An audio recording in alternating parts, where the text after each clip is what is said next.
What about the guy that got his ear cut off in the Garden of Gethsemane? You ever read about that?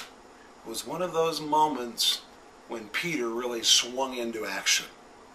When Jesus spoke and said, "I am," and all those soldiers fell on the ground, Peter started looking around.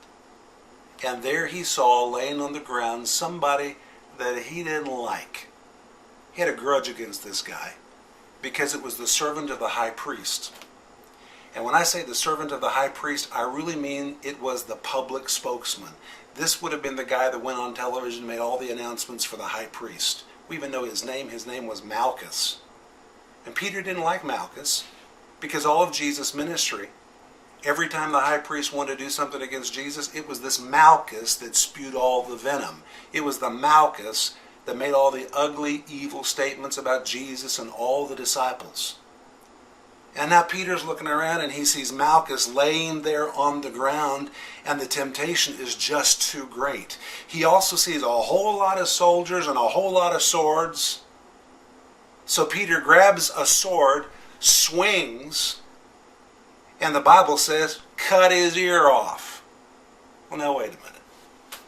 We know that if you really want to hurt somebody, you don't try to cut their ear off. You try to cut their head off. But Peter was a fisherman, and he was in the ministry, which means he wasn't too experienced with a sword. So when he swung for the neck, but he cut his ear off. And listen to what happens. Finally, the power of God begins to lift off of all of these soldiers that are laying flat on the ground. They're staggering.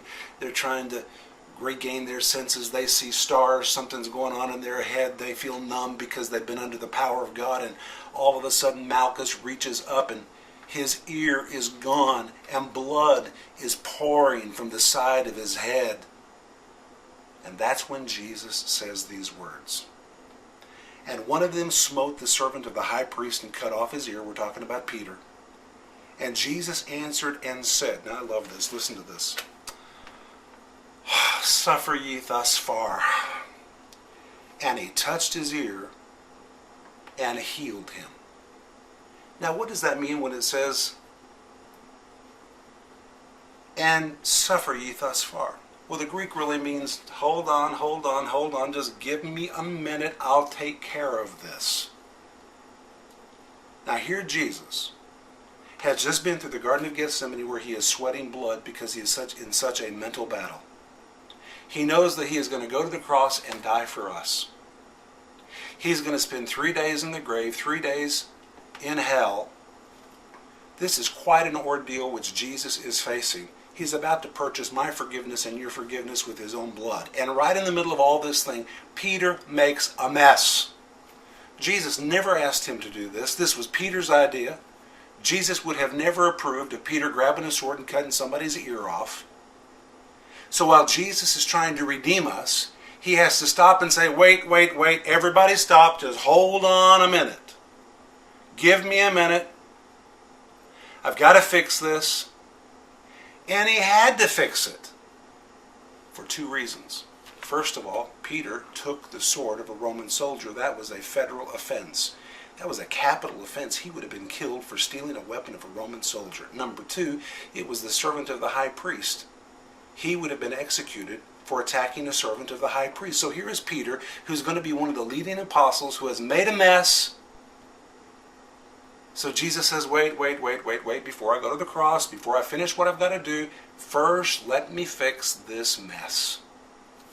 And the Bible tells us, and he touched his ear and healed him. Now we really don't know how he healed him. The word touched means to really grab hold of.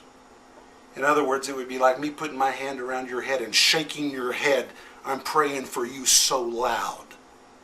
So we don't know whether Jesus actually grew a new ear on this man's head, or whether he reached down in the dirt and picked up the ear that had been cut off, wiped it off, and with prayer and authority reattached that ear. But when Jesus' hand was removed, that ear was where it was supposed to be. The blood stopped flowing. Malchus had been restored. And Peter's life had been saved.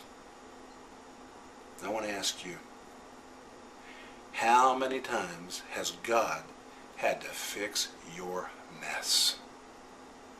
The good news is, he'll just fix it every time if you'll let him step right into the middle of your problem.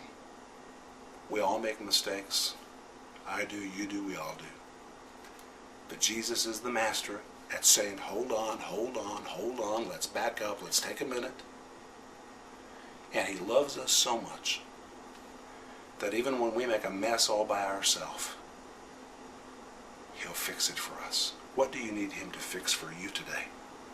If you'll ask him, he'll step right into your situation and he'll bring order to the problems that you've created by yourself.